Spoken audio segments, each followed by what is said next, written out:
আজকের এই গভীর বিশ্লেষণে সবাইকে স্বাগত। আমাদের আজকের আলোচনার টেবিলে রীতিমতো আইএমএফ, বিশ্বব্যাংক আর বেশ কিছু গবেষণার রিপোর্টের একটা বিশাল স্তূপ জমা হয়েছে। হ্যাঁ, তথ্যের একটা বড়সড় পাহাড়ই বলা যায়। একদম। তো এত সব ভারী ডেটা আর রিপোর্টের মাঝে আমাদের আজকের লক্ষ্য কিন্তু খুব নির্দিষ্ট। আমরা একটা বহুল চর্চিত ভীতিকে একেবারে বৈজ্ঞানিক তথ্য আর বাস্তবতার আলোকে বিশ্লেষণ করতে যাচ্ছি। মানে এআই বা আর্টিফিশিয়াল ইন্টেলিজেন্স কি সত্যিই সবার চাকরি কেড়ে নিচ্ছে এই ভয়টা নিয়ে? ঠিক তাই। সব পেশাই কি বিলুপ্তির পথে, নাকি এর পেছনে অন্য কোনো গল্প আছে যা আমরা সাধারণ মানুষ শুনতে পাই না? আজকের এই আলোচনাটি সত্যি খুব সময় উপযোগী। চারদিকে এআই নিয়ে এত মাতামাতি যে সাধারণ মানুষের জন্য আসল সত্যটা খুঁজে বের করা বেশ কঠিন। তথ্যের এই বিশাল সমুদ্রে হাবুডুবু না খেয়ে আজ আমরা শুধু সবচেয়ে জরুরি দিকগুলো নিয়ে কথা বলবো। আজকের বিশ্লেষণ শুধু কি ঘটছে তা নিয়ে নয়, বরং কেন ঘটছে এবং এটি আমাদের ভবিষ্যৎ অর্থনীতির জন্য ঠিক কী অর্থ বহন করে সেটা নিয়ে। আচ্ছা, চলুন বিষয়টি একটু ভেঙে দেখা যাক। শুরুতেই আইএমএফ কান্ট্রি রিপোর্ট নম্বর 25/54 ডেটাটা নিয়ে কথা বলি। আমি দেখছিলাম এবং সত্যি বলতে প্রথম দেখায় বেশ চমকে ওঠার মতো। হ্যাঁ, ডেটাগুলো বেশ স্ট্রাইকিং। সাধারণ মানুষের মধ্যে একটা বদ্ধমূল ধারণা আছে যে এআই আক্ষরিক অর্থেই রাতারাতি সব চাকরি দখল করে নিচ্ছে। আইএমএফের ডেটা বলছে বিশ্বব্যাপী প্রায় 40% চাকরি এআই দ্বারা প্রভাবিত হওয়ার ঝুঁকিতে রয়েছে। আর উন্নত অর্থনীতিগুলোতে এই হার কিন্তু আরও বেশি। রাইট, প্রায় 60%। কিন্তু ভারতের ক্ষেত্রে চিত্রটা সম্পূর্ণ আলাদা। ভারতে মাত্র 26% চাকরি এআই প্রযুক্তির ঝুঁকিতে রয়েছে। ঠিক। এখন আমার প্রশ্ন হলো, 26% শুনতে হয়তো 60-এর তুলনায় বেশ কম লাগছে, কিন্তু ভারতের বিশাল জনসংখ্যার কথা ভাবলে এই 26% মানে তো কয়েক কোটি মানুষ। একদমই তাই। এটা কি আসলেই কোনো স্বস্তির খবর, নাকি বিশাল এক সংকটের পূর্বাভাস? এটা একটা চমৎকার পর্যবেক্ষণ। দেখুন, শতকরা হিসাব বা পার্সেন্টেজ অনেক সময়ই আসল ছবিটা আড়াল করে ফেলে। হ্যাঁ, ভারতের প্রেক্ষাপটে 26% মানে কয়েক কোটি মানুষ। কিন্তু এই 26%-এর ডেটাটিকে যদি আমরা একটু গভীরভাবে ব্যবচ্ছেদ করি, তাহলে এর ভেতরের আসল চিত্রটা বুঝতে পারব। এই 26% মানেই কিন্তু এই নয় যে কাল সকালে অফিসে গিয়ে তারা দেখবেন তাদের চাকরি চলে গেছে, মানে ডেস্কে রোবট বসে নেই। একদমই না। আইএমএফ এই অংশটিকে খুব সুন্দরভাবে দুটো ভাগে ভাগ করেছে। এর মধ্যে প্রায় 12% মানুষ এমন পেশায় আছেন যেখানে কাজ পুরোপুরি প্রতিস্থাপিত হওয়ার একটা উচ্চ ঝুঁকি সত্যিই রয়েছে। আর বাকিরা? বাকি যে 14% তারা এমন চাকরিতে আছেন যেখানে এআই আসলে পরিপূরক হিসাবে কাজ করবে। একটু থামাই আপনাকে। এই পরিপূরক বা কমপ্লিমেন্টারি বলতে আসলে কি বোঝানো হচ্ছে? ব্যাপারটা একটু সহজ করে বলা যায় কি? অবশ্যই। ধরুন একজন হিসাবরক্ষক বা অ্যাকাউন্টেন্টের কথা। আজ থেকে 30-40 বছর আগে তাকে খাতায় কলমে সব হিসাব মেলাতে হতো। হ্যাঁ, বিশাল সব লেজার বুক থাকতো। ঠিক। এরপর যখন মাইক্রোসফট এক্সেল এলো, তখন কি তার চাকরি চলে গিয়েছিল? না, তা তো যায়নি। বরং এক্সেল তার কাজের গতি বাড়িয়ে দিয়েছিল। এআই এর পরিপূরক ভূমিকাটাও ঠিক সেরকম। এই 14% মানুষের ক্ষেত্রে এআই তাদের জায়গা নেওয়ার বদলে তাদের কাজের গতি বহুগুণ বাড়িয়ে দেবে। আচ্ছা। একজন কর্মী যদি তার দৈনন্দিন কাজে এআই ব্যবহার করতে শেখেন, তবে তিনি আগের চেয়ে অনেক বেশি দক্ষ কর্মী হয়ে উঠবেন। অর্থাৎ এআই এখানে কোনো প্রতিদ্বন্দ্বী নয়, বরং একটা উন্নত ক্যালকুলেটর বা সহায়কের মতো কাজ করবে। ব্যাপারটা তাহলে অনেকটা একজন খুব দ্রুত কাজ করতে পারা সহকর্মীর মতো, যে একঘেয়ে কাজগুলো নিমেষে করে দিচ্ছে। একদম তাই। কিন্তু এখানে একটা খটকা লাগছে। উন্নত দেশগুলোতে যেখানে 60% চাকরি ঝুঁকিতে, সেখানে ভারতে সেটা মাত্র 26% কেন? প্রযুক্তি তো সারা বিশ্বে সমানভাবে প্রভাব ফেলার কথা। প্রযুক্তি হয়তো এক, কিন্তু অর্থনীতির কাঠামো এক নয়। আর এখানেই মূল পার্থক্যটা তৈরি হয়। কিভাবে?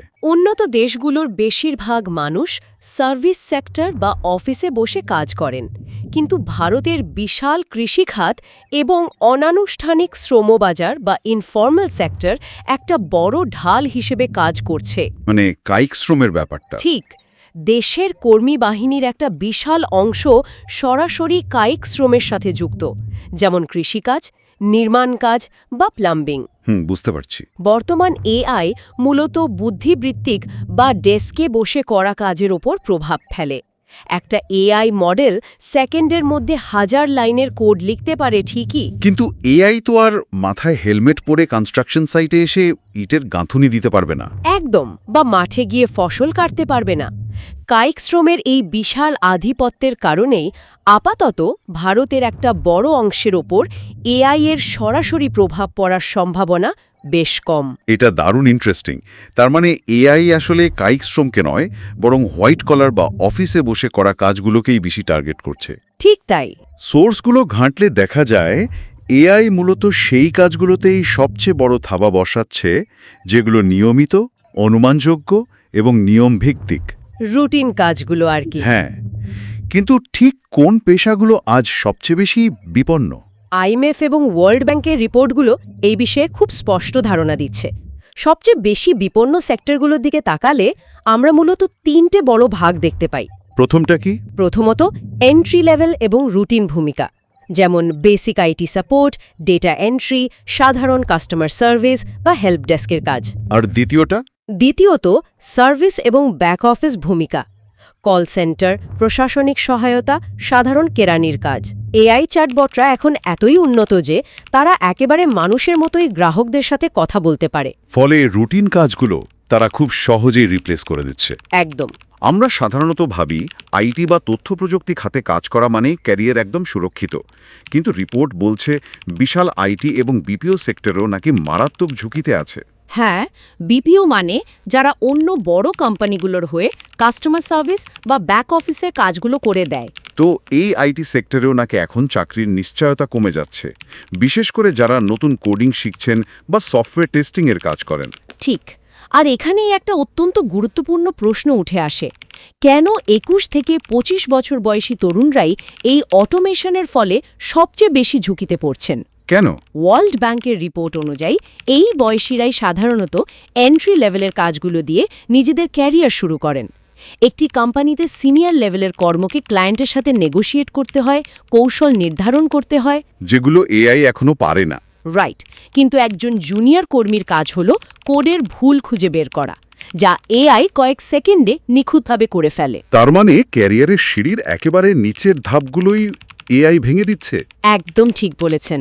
ডেটা বলছে চ্যাটজিপিটি আসার পর থেকে রুটিন আইটি এবং কাস্টমার সার্ভিসের চাকরির বিজ্ঞপ্তি প্রায় 20% কমে গেছে। বাপরে! আইসিআরআইএর একটি গবেষণায় দেখা গেছে 55% আইটি ফার্ম তাদের এন্ট্রি লেভেলের নিয়োগ কমিয়ে দিয়েছে। যদিও তারা মিড বা সিনিয়র লেভেলের কর্মী নিয়োগ স্বাভাবিক রেখেছে।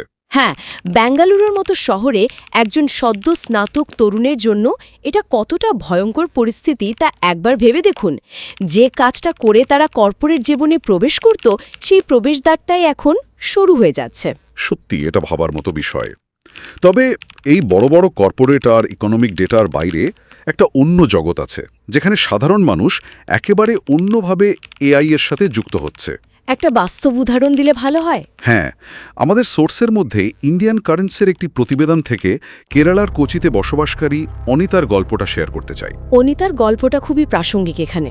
ওনার স্বামীর আয় অনিয়মিত ছিল, কোনো প্রাতিষ্ঠানিক চাকরিও ছিল না, কিন্তু এআই এর কল্যাণেই তিনি এখন রান্নাঘর থেকেই ডিজিটাল অর্থনীতির অংশ হয়ে উঠেছেন। ডেটা লেবেলিংয়ের কাজ করে অর্থনৈতিকভাবে স্বাবলম্বী হয়েছেন। কিন্তু এই ডেটা লেবেলিং জিনিসটা আসলে কি, তা একটু পরিষ্কার করা দরকার সবার জন্য। হ্যাঁ, বলুন। সাধারণ মানুষ হয়তো ভাবেন এআই নিজে থেকেই সবকিছু শিখে ফেলে জাদুর মতো, কিন্তু বাস্তবে তা নয়। এআইকে একজন শিশুর মতো করে সবকিছু শেখাতে হয়। আর ডেটা লেবেলিং হলো সেই শেখানোর প্রক্রিয়া। ঠিক, যেমন একটি ছবিতে হাজার হাজার গাড়ি বা ট্রাফিক লাইট চিহ্নিত করে এআইকে বলে দেওয়া যে এটা একটা গাড়ি।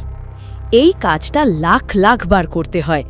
অনিতার মতো মানুষরাই ঘন্টার পর ঘন্টা স্ক্রিনের দিকে তাকিয়ে এই চিহ্নিতকরণের কাজগুলো করেন, যা দিয়ে এআই সিস্টেমগুলো চালাক হয়ে ওঠে। কিন্তু এখানেই আমার একটা প্রশ্ন আছে।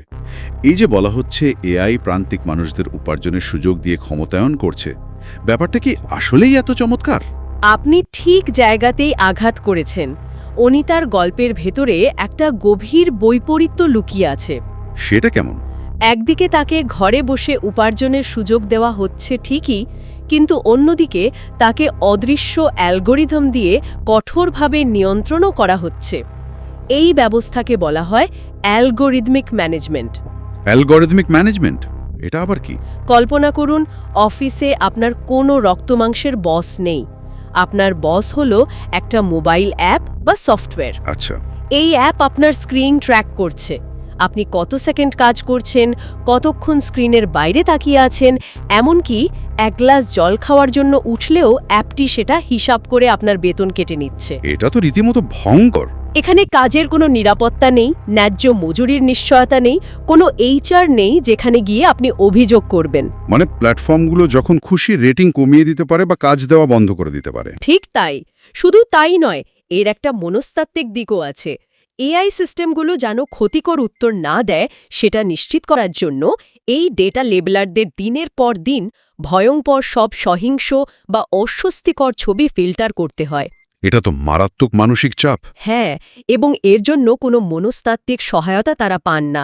এআই এর এই জাদুকরী সাফল্যের পেছনে যে এই সস্তা মানবিক শ্রম লুকিয়ে আছে, এটা একটা চরম বাস্তবতা। চমৎকার বিশ্লেষণ।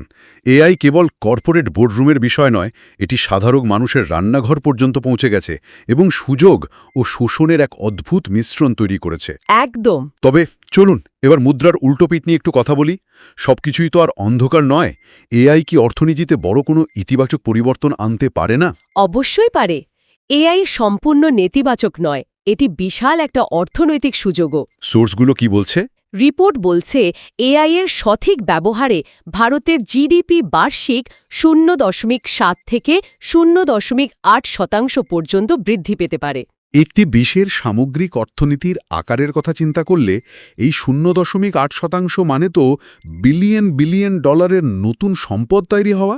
হ্যাঁ, আর নতুন সম্পদ তৈরি হওয়া মানে নতুন ধরনের চাকরির সুযোগও তৈরি হওয়া। অর্থাৎ এআই কেবল পুরনো চাকরি কেড়ে নিচ্ছে না। না, এটি সম্পূর্ণ নতুন একটি চাকরির বাজার তৈরি করছে। Data science, AI implementation, product design এবং বিশেষ করে প্রম্পট ইঞ্জিনিয়ারিংয়ের মতো পেশার চাহিদা এখন তুঙ্গে। এই প্রম্পট ইঞ্জিনিয়ারিং শব্দটা আজকাল খুব শোনা যায়। জিনিসটা আসলে কি? খুব সহজ ভাষায় বললে, এআইকে সঠিক নির্দেশ দেওয়ার শিল্পই হল প্রম্পট ইঞ্জিনিয়ারিং। মানে এআইকে দিয়ে কাজ করিয়ে নেওয়ার স্কিল। ঠিক। এআই অনেক কিছু জানে, কিন্তু তাকে ঠিক কী প্রশ্ন করলে নিখুঁত কাজটা সে করে দেবে সেটা সবাই পারে না। যিনি এটা পারেন তিনি প্রম্পট ইঞ্জিনিয়ার। ইন্টারেস্টিং। ওয়ার্ল্ড ব্যাংকের একটা ডেটা শুনলে অবাক হবেন। সাধারণ ডিজিটাল দক্ষতা থাকলে বাজারে বেতনে গড়ে 12% বাড়তি সুবিধা পাওয়া যায়। আচ্ছা। কিন্তু কারো যদি এআই সম্পর্কিত দক্ষতা থাকে, তবে সেই বেতনের প্রিমিয়াম লাফ দিয়ে প্রায় 28% গিয়ে দাঁড়ায়। 28%। তার মানে এআই টুলগুলো ব্যবহার করতে জানলে বাজারে কর্মীর ভ্যালু এক ধাক্কায় অনেকখানি বেড়ে যাচ্ছে। একদম। আর সোর্স বলছে এই সুযোগটা সবচেয়ে বেশি কাজে লাগাচ্ছে দক্ষিণ ভারত, বিশেষ করে বেঙ্গালুরু আর হায়দ্রাবাদ। হ্যাঁ, এই শহরগুলো আক্ষরিক অর্থেই এআই হাব হয়ে উঠছে। কিন্তু এই পরিবর্তনশীল সময়ে টিকে থাকার উপায় কি?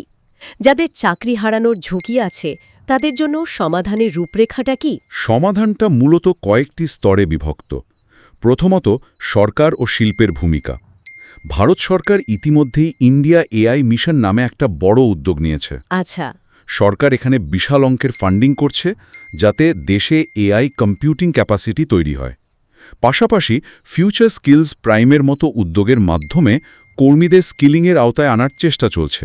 কিন্তু যারা ইতিমধ্যেই চাকরি হারাচ্ছেন, এই অন্তর্বর্তীকালীন সময়ে তাদের কি হবে?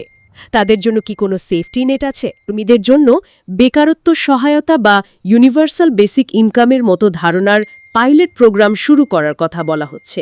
ইউনিভার্সাল বেসিক ইনকাম বা ইউবিআই একটি উন্নয়নশীল দেশে কি সরকারের পক্ষে বিনা শর্তে টাকা দেওয়া সম্ভব? শুনতে কঠিন লাগলেও যারা অটোমেশনের কারণে সরাসরি চাকরি হারাচ্ছেন, তারা যেন নতুন দক্ষতা শিখে অন্য পেশায় যাওয়ার আগ পর্যন্ত পথে না বসেন, তার জন্য এটা জরুরি। একটা সাময়িক আয় সহায়তা হিসেবে। হ্যাঁ, সরকার এবং বেসরকারি খাতকে একসাথে মিলে এই ট্রানজিশন পিরিয়ডের জন্য একটা সামাজিক নিরাপত্তা বেষ্টনী তৈরি করতেই হবে। বুঝতে পেরেছি। তাহলে ব্যক্তিগত পর্যায়ে করণীয় কি হতে পারে? যারা ভবিষ্যতের চাকরির বাজারে নিজেদের প্রাসঙ্গিক রাখতে চান, তাদের কোন দিকে ফোকাস করা উচিত? এমন দক্ষতা শিখতে হবে যা এআই এর পরিপূরক। এআই খুব দ্রুত ডেটা প্রসেস করতে পারে ঠিকই, কিন্তু মানুষের মতো কৌশলগত চিন্তাভাবনা বা স্ট্র্যাটেজিক থিঙ্কিং করতে পারে না। মানে সৃজনশীলতার জায়গাটা। ঠিক। জটিল সমস্যার সমাধান, আন্তঃব্যক্তিক যোগাযোগ বা কমিউনিকেশন স্কিল, এই গুণগুলো এআই সহজে নকল করতে পারে না। তার মানে এআইকে প্রতিযোগী না ভেবে হাতিয়ার হিসেবে দেখতে হবে। একদম। প্রযুক্তিকে ভয় পেয়ে মুখ ফিরিয়ে নেওয়া তা হবে বোকামি। এআই টুলের ব্যবহার শেখাটা এখন টিকে থাকার মূল মন্ত্র। আমরা আজকের এই তথ্যবহুল আলোচনার প্রায় শেষ পর্যায়ে চলে এসেছি। পুরো আলোচনার নির্যাস টানলে দাঁড়ায় এআই সরাসরি মানুষ নয়, বরং মানুষের রুটিন কাজগুলোকে প্রতিস্থাপন করছে। হ্যাঁ, তাই সবচেয়ে বড় ঝুঁকি হলো নিজেকে পুনরাবৃত্তিমূলক কাজের মধ্যে সীমাবদ্ধ রাখা। সঠিক প্রশিক্ষণ দিয়ে এই প্রযুক্তিগত ধাক্কাকে বিশাল সুযোগে পরিণত করা সম্ভব। আজকের বিশ্লেষণ শেষ করার আগে আমি একটা ভিন্নধর্মী চিন্তার খোরাক দিতে চাই। অবশ্যই, বলুন। এআই যখন আমাদের সমস্ত লজিক্যাল আর বুদ্ধিবৃত্তিক কাজগুলো নিখুঁতভাবে করে ফেলবে, তখন ভবিষ্যতের অর্থনীতিতে সবচেয়ে দামি দক্ষতাগুলো হয়তো আর বুদ্ধিবৃত্তিক থাকবে না। তাহলে সবচেয়ে মূল্যবান দক্ষতা কি হবে? হয়তো তখন সবচেয়ে বেশি পারিশ্রমিক পাবে বিশুদ্ধ মানবিক সহানুভূতি, আবেগীয় বুদ্ধিমত্তা এবং মানুষের সাথে মানুষের সম্পর্ক তৈরি করার ক্ষমতা। Emotional intelligence. ঠিক। যে মানবিক গুণগুলোকে আজ আমরা কর্পোরেট দুনিয়ায় সেভাবে মূল্যায়নই করি না, হয়তো এআই এর যুগে সেগুলোই হয়ে উঠবে সবচেয়ে দুর্লভ এবং দামি। এআই কি শেষ পর্যন্ত আমাদেরকে আরও বেশি মানুষ হতেই বাধ্য করবে? অসাধারণ একটা চিন্তা। যন্ত্র যখন যন্ত্রের কাজ সবচেয়ে ভালোভাবে করবে, তখন মানুষের প্রধান কাজ হবে কেবলই মানুষ হওয়া। এই চমৎকার চিন্তার রেশ ধরেই আমরা আজকের মতো আমাদের এই গভীর বিশ্লেষণের সমাপ্তি টানছি। নতুন কিছু শিখতে থাকুন, পরিবর্তিত সময়ের সাথে নিজেকে মানিয়ে নিন। ভালো থাকবেন সবাই। এরকম ইনফরমেটিভ ভিডিও পেতে অবশ্যই চ্যানেলটিকে সাবস্ক্রাইব করে রাখবেন আগে ভিডিও পাওয়ার জন্য।